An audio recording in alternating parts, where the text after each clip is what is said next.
China's expanding satellite network poses major threat to global security, analysts.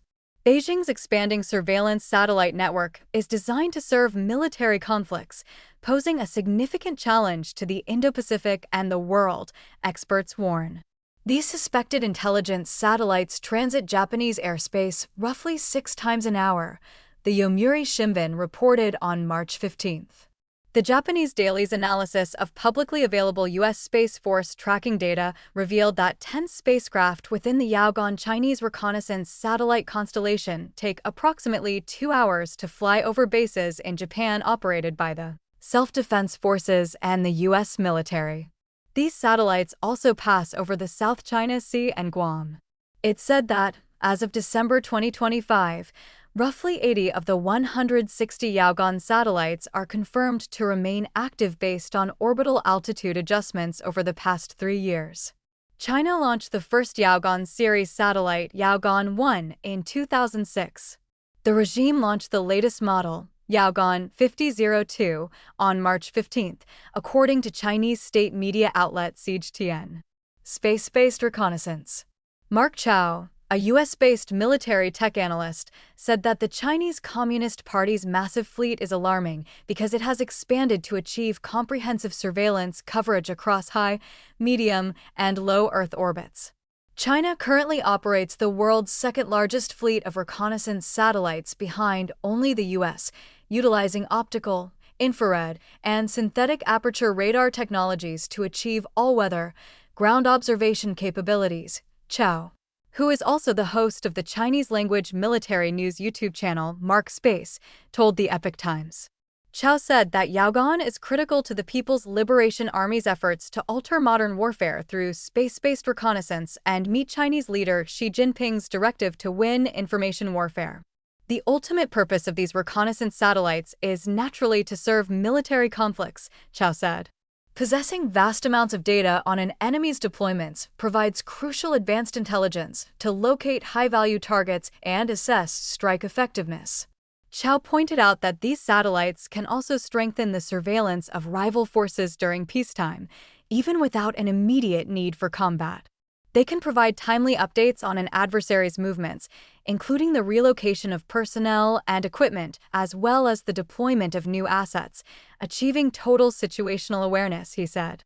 Chow said that Beijing also uses the network to supply intelligence to its allies, with Moscow relying on Yaogan imagery for its war in Ukraine, and Iran depending on the Chinese regime's space reconnaissance to locate military targets in Gulf states.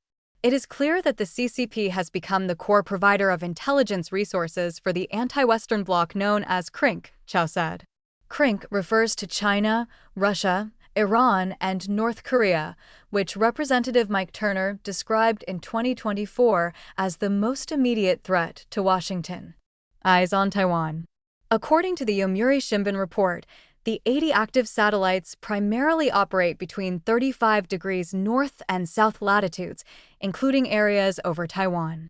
Tokyo is closely scrutinizing the constellation due to concerns that Beijing will leverage it to monitor Japanese and U.S. activities during a potential Taiwan contingency, the report said.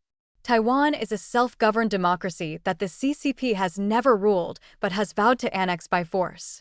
Chow said that because the Taiwan Strait remains the CCP's core strategic focus, the PLA inevitably relies on this satellite network to heavily monitor the First Island chain, a strategic buffer encompassing Japan and Taiwan that analysts believe limits the Chinese regime's naval and air forces from freely projecting power into the Pacific Ocean. While this is unrelated to when the CCP might decide to attack Taiwan, since the use of force is a political decision, securing timely remote sensing intelligence in advance is a crucial prerequisite for guaranteeing the success of any military operation, Chow said. The U.S. intelligence community published a report on March 18th, stating that Beijing currently has no plans to invade Taiwan in 2027 and seeks to control the island without military force. The finding offered a different assessment from the Pentagon's 2025 annual report, which found that China aims to have the capability to fight and win a war over Taiwan by 2027. Targeting U.S. bases.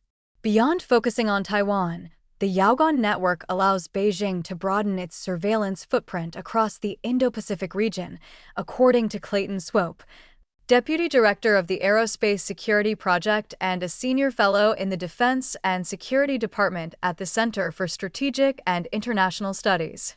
China has a growing fleet of reconnaissance satellites in orbit and continues to launch more satellites at a rapid pace, Swope told the Epoch Times. These satellites would play a critical role in PLA joint operations and would pose a threat to forces on the other side of a potential conflict with China. Chow said that the regime's expanding surveillance capabilities pose a significant challenge by exposing nearly all ground deployments belonging to the United States and its Indo-Pacific allies to constant monitoring. If Beijing decides to launch a broader offensive in the Indo-Pacific, it must inevitably strike U.S. bases in the region first, making the prioritization and categorization of target threats the decisive factor for victory, Chow said. Identifying which targets must be destroyed in the first wave of strikes or subsequent operations, and determining which require armor-piercing or airburst munitions, demands exhaustive advanced reconnaissance intelligence. Global military threat. Chow said that China's space technology advancements would benefit the global community if the country were a Western ally, but its divergent trajectory instead poses a major threat not only to the Indo-Pacific but to the wider world. The CCP harbors hostility toward liberal democratic values and uses Western capital and technology to strengthen itself, making its vigorous development of space capabilities a tool to serve the ultimate goal of destroying democratic systems, he stated. Chow warned that as Beijing continues to align itself with authoritarian regimes worldwide, the satellite network will increasingly serve as a tool for destabilization rather than development. This system could be leveraged to help rogue organizations and nations carry out future terrorist strikes, Chow said. China's expanding satellite capabilities will only plunge the world into greater conflict and severely compromise global security.